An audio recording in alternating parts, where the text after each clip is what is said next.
వి gold trusted gold buyers మీరు తాకట్టు పెట్టిన బంగారాన్ని విడిపించి ఈ రోజు ఉన్న మార్కెట్ ధరకు కొనబడను 7710 లో రాజకీయం నడుస్తుంది.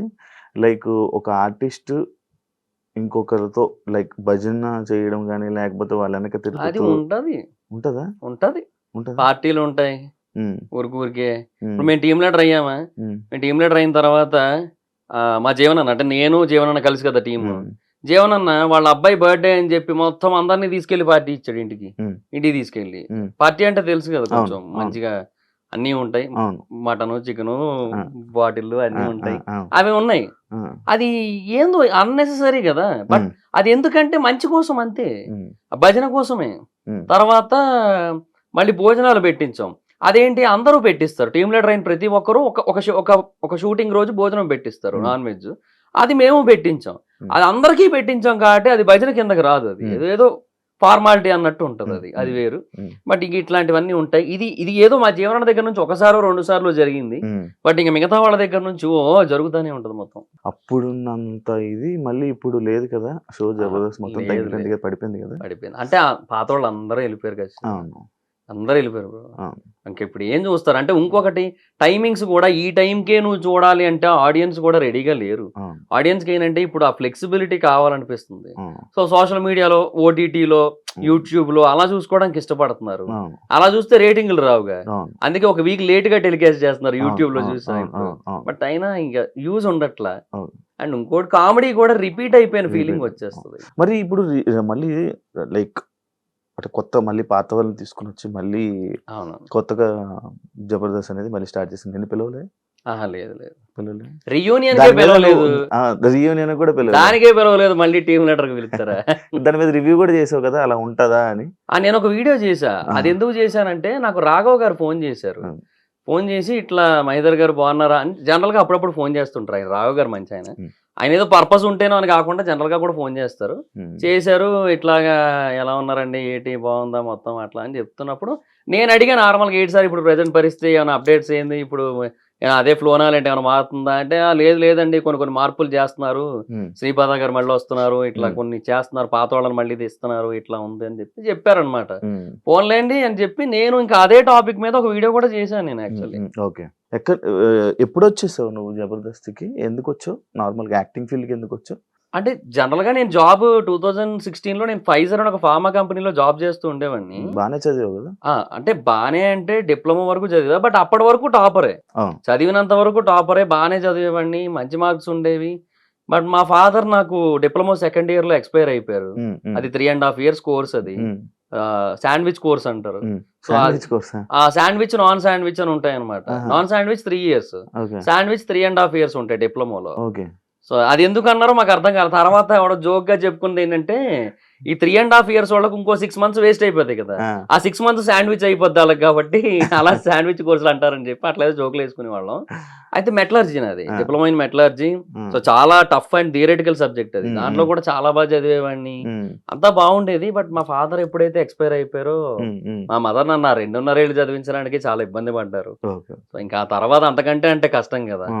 సో దాని బేసిస్ మీద నేను జాబ్ కొట్టాను ఉమ్. మా క్లాస్ నుంచి 8 మంది వెళ్ళాం నేను నాకు ఒక్కడికే జాబ్ వచ్చింది మా బ్రాంచ్ నుంచి ఉమ్. సో హ్యాపీ జాబ్ చేసుకుంటున్నా బట్ అక్కడ నాకు ఒక ప్రాబ్లం ఉంది నేను స్ట్రైట్ ఫార్వర్డ్ పర్సన్ నేను ఉమ్. ఉమ్. నాకు ఎప్పుడైనా కొన్ని విషయాల్లో రాంగ్ జరుగుతుంది ఎస్పెషల్లీ అది నాకు ఎఫెక్ట్ అవుతుంది అంటే నేను మాట్లాడతా ఉమ్. నాకు అది జరిగింది అక్కడ ఉమ్. ఏబిసి జనరల్ జి 4 షిఫ్ట్లు ఉంటాయి అక్కడ మాది సి పడింది అనుకో వర్క్ బిలో జరగాలనుకో ఉమ్. అక్కడ జరగదు వర్క్ ఉమ్. ఆ షిఫ్ట్ ఇన్ఛార్జ్ అందరికంటే సీనియర్ మా షిఫ్ట్ ఇన్ఛార్జ్ అందరికంటే జూనియర్ ఉమ్. ఆయన ఏం చేసేవాడు ఉమ్. ఏదో మెషిన్లో రిపేర్ వచ్చిందనో లేదంటే టైంకి ప్రొడక్ట్ రాలేదనో ఏదో ఒకటి చెప్పి వర్క్ మొత్తాన్ని కూడా డిలే చేసి సికి. మా షిఫ్ట్కి వేసేవాడు ఆ. ఆ. మా షిఫ్ట్ ఇన్ఛార్జ్ ఏమో సరే మనం అలాగే చేద్దామంటే లేదు మనం చేసేయాలి అనేవాడు ఎందుకు వాడికి ఫర్దర్గా వచ్చే బెనిఫిట్ల కోసం వాడి దాంట్లో ఎక్కువ వర్క్ అయ్యిందంటే ఆబ్వియస్లీ వాడికి పేరు కదా Yeah. సో దానికోసం అని చెప్పి చేయించేవాడు ఉమ్. ఇలా ఒక 4 సార్లు జరిగింది నాకు చిరాకేసింది చెప్తుంటేనేమో మహిదర్ హమ్ చోటీ లోగ్ హేనా ఉస్కే సామ్నే so we have to adjust అనేవాడు ప్రతిసారి కూడా అంటే హిందీ ఆయన తెలుగు రాదు ఆయన. ఉమ్. ఉమ్. ఇట్లా చెప్తా ఉండేవాడు ఇంకా నాకు చిరాకేసి మేనేజర్కి వెళ్ళి వీళ్ళందరి మీద కంప్లైంట్ ఇచ్చాను ఉమ్. ఉమ్. అందరూ నాకే అగెనిస్ట్ అయిపోయారు మేనేజర్తో సహా నన్నే తిట్టారు ఆ. వీళ్ళందరి మీద మేనేజర్ మీద కూడా కలిపి సీనియర్ జనరల్ మేనేజర్ కంప్లైంట్ ఇచ్చాను. ఇట్లా మిస్టేక్ అక్కడ జరుగుతుంటే నన్ను బ్లేమ్ చేస్తున్నారు, మళ్ళీ అడిదిరిగి ఇడిదిరి దాన్ని అసలు సాల్వ్ చేయడం మానేసి అనేసి. అతను నన్నే తిట్టాడు, అంటే ఇంకా నన్నే ఏమంటారు సీరియస్ అయ్యాడు నా మీదే మొత్తం అంతా. వీళ్ళందరి మీద హెచ్ఆర్ డిపార్ట్మెంట్ కంప్లైంట్ చేశాను. ఇంకా ఆయన ఒకటే అన్నాడు, హెచ్ఆర్ ఇంత జరిగిందని ఆయన తెలిసిన తర్వాత నువ్వు ఇట్లా కంప్లైంట్లు చేసుకుంటూ పోతే ఎక్కడికి వెళ్తావు చెప్పు, ఏం ఉండదు, నీ మాట ఎవరింటారు అబ్బా, నా మాటే సరిగ్గా వినరు, కొంచెం ఏదో వాళ్ళకి నచ్చింది వాళ్ళు చేస్తారు, ఏమనంటే we know the department of production 100% more than something ఏదో చెప్తారు. సో అలాంటప్పుడు మనం వాళ్ళకి ఏమంటాము, నువ్వు చెప్పింది వినేస్తే ఇంకేమి, నువ్వే అడ్జస్ట్ అవ్వాలి, నువ్వు ట్రైనీ జూనియర్ ఎగ్జిక్యూటివ్, నువ్వు నీ పొజిషన్ కి నువ్వు ఎక్స్పెక్ట్ చేసే కమాండింగ్ ఏమైనా సంబంధం ఉందా అంతే. ఇంకా నేను ఇంకేం చేయాలో అర్థం కాక ఆయన ఒకటే అన్నాడు, ఉంటే ఉండు లేదా మానేసే అబ్బా, అది ఏం ఈ నోటీస్ పీరియడ్ లో గట్రా కూడా ఏమొద్దు, డైరెక్ట్ గా ఒక మెయిల్ పెట్టేసి వెళ్ళిపో, మానేయాలనుకుంటే ఏ రోజైనా నేను చూసుకుంటాలే అన్నాడు ఆయన.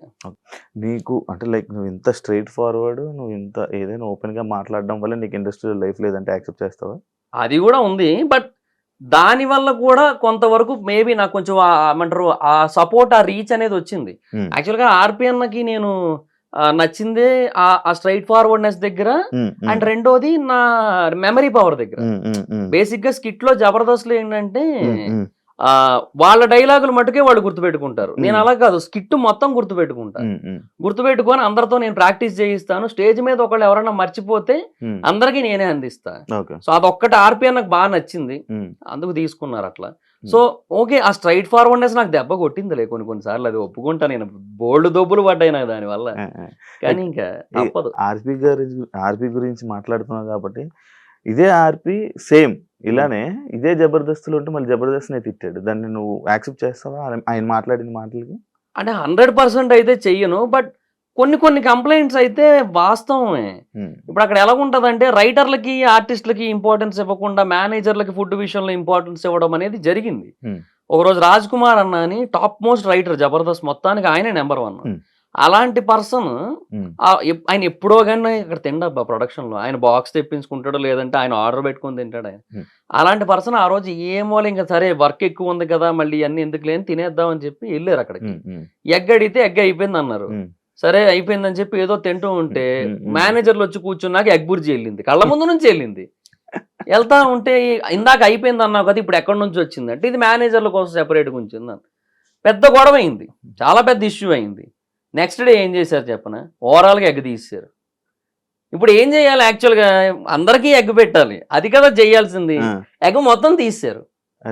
ఇంకా మిగతా జోకులు వేసుకున్నాం, ఫోన్లే రైస్ కోసం గొడవ లేదు, రైస్ కోసం తీసేసినాం మొత్తం అని చెప్పి ఇంకా అట్లా అయిపోయింది అక్కడ పరిస్థితి. ఉన్నది బ్రో, కొన్ని ఉన్నాయి అక్కడ. అంటే నేను ఏమంటానంటే అక్కడ పర్సనల్ ఇంట్రెస్ట్లు ఉంటాయి, ఒకరికి కొంతమంది అంటే ఫేవరిజం ఉంటది, దాన్ని బట్టి చూపిస్తుంటారు. అది అసిస్టెంట్ డైరెక్టర్లకి కావచ్చు, డైరెక్టర్స్ లో కావచ్చు, ఉండొచ్చు ఏమో, బట్ 100% అని నేను చెప్పను. నాకు 1-2 చోట్ల ఎఫెక్ట్ అవుతుంటది, నా కళ్ళ ముందు తెలుస్తుంటది నాకు ఇట్లా జరిగి ఉండొచ్చు అని చెప్పి. నాకు ఎఫెక్ట్ అయ్యింది, నేను అర్థం చేసుకోగలను, నాకు ఆ మాత్రం తెలివి లేదా, తెలుస్తుంది కదా ఏ రీజన్స్ వల్ల అనేసి.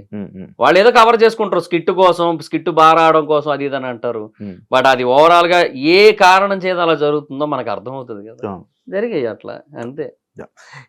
జాబ్ వదిలేసి ఇండస్ట్రీకి వెళ్ళావు, ఏం నేర్చుకున్నావు నువ్వు? అక్కడ అవ్వలేదు, ఇప్పుడు ఇక్కడ జాబు లేదు నీకు, ఇక్కడ జబర్దస్త్ లో నీకు కావాల్సిన ఫీల్డ్ లేదు. అంటే ఇనీషియల్ గా నేను అనుకున్నదైతే నేను అచీవ్ చేయగలిగాను అట్లీస్ట్. సో ఆది అన్న స్కిట్లు చూశాను స్టార్టింగ్ లో, నాకు నేను అలా రాయగలను అనిపించింది, అదే కాన్ఫిడెన్స్ తో వెళ్ళాను. ఒక 5 స్కిట్లు రాసుకొని, ప్రొడక్షన్ రెడ్ అన్న అని ఒక ఆయన ఉంటారు, ఆయన నన్ను సరే నువ్వు ఈ రోజు కాదు షూటింగ్ 18 ఉంది, ఆ రోజు రా తమ్ముడు జూలై 18 అని చెప్పి ఆ రోజు పిలిపించి వెంకయ్యన్నకు పరిచయం చేశాడు. వెళ్ళాను, వెంకయ్యన్న దగ్గర రైటర్ గా ఒక 7 షెడ్యూల్ చేశా, తర్వాత ప్రకాష్ అన్న టీమ్ లో ఆర్టిస్ట్ గా ఒక 7 షెడ్యూల్ చేశా, అభి అన్న టీమ్ కి వెళ్ళా, అటు నుంచి అవినాష్ అండ్ కార్తీక్ అన్న టీమ్ కి వచ్చా, ప్రసాద్ అండ్ నరేష్ టీమ్ కి వచ్చా, లాస్ట్ అండ్ ఫైనల్ గా ఆర్పి అన్న టీంకి వచ్చాను. సో చాలా మంచి పేరు వచ్చింది, ఇప్పటికీ బయటకు వెళ్తే గుర్తుపడతారు, జబర్దస్త్ కదా అండి మీరు, జబర్దస్త్ లో చేశారు కదా అని చెప్పి. అంటే అప్పటికిప్పటికి బాడీలో టూ మచ్ చేంజెస్ రాలే, కొంచెం లావ్ అయ్యాను, కొంచెం ఫేస్ సేమ్ ఉంది, ఫేస్ కొంచెం సిమిలర్ గానే ఉండడం వల్ల గుర్తుపడుతుంటారు ఇప్పటికీ కూడా. సో అందువల్ల ఏంటంటే అది ఉంది ఇప్పటికి. టీమ్ లీడర్ అవ్వాలనుకున్నా, టీమ్ లీడర్ అయిపోయాను, 18 స్కిట్లు చేశాను. ఇంకా ఇంకా ఇంకా అది అయిపోయింది. ఇంకా అంటే నేను అందులో అచీవ్ చేయాలనుకున్నది అయిపోయింది. తర్వాత అప్పుడు కూడా కంటిన్యూ అవుతును, ఎందుకంటే నాకు ఇష్టం కాబట్టి. ఎందుకంటే నేను ఓన్లీ జబర్దస్త్ అనుకునే వచ్చా ఇండస్ట్రీకి, సినిమాలు అది ఏం లేదు నాకు, అలా అనుకుని వచ్చా, అందులో ఉంది నేను. బట్ అదే జరిగిన కొన్ని సిచ్యువేషన్స్ వల్ల ఇంకా అయిపోయాను. మహిదర్ వైబ్స్ ఏంటి అది పేరు ఎందుకు పెట్టావు అది? అంటే అప్పట్లో ఏదో ఒక యూనిక్ నేమ్ ఉండాలి అనేది ఒక పాయింట్, మళ్ళీ నా పేరు కూడా ఉండాలనేది ఒక పాయింట్. సో ఆ టైంలో ఎక్కడో అలా చదువుతూ ఉంటే గుడ్ వైబ్స్ బ్యాడ్ వైబ్స్ అని చెప్పి సంథింగ్ అలా ఉంటాయి కదా. సో అవే అలా చూస్తూ అది కొన్ని కొటేషన్లు ఏవో చదివినప్పుడు సరే వై నాట్ మహిదర్ వైబ్స్, అంటే నీ వైబ్స్, నా వైబ్స్, నా నుంచి ఎట్లాంటి వైబ్స్ వస్తాయి కొన్ని కంటెంట్స్ మీద అనే ఆస్పెక్ట్ మీద పెట్టాను. స్టార్టింగ్ లో కొంతమందికి అది పలకడం నాక మహిదర్ వైబ్సా, ఎంతమంది వైబ్స్ అన్నా అనేటోళ్ళు, అట్లా ఉండేది.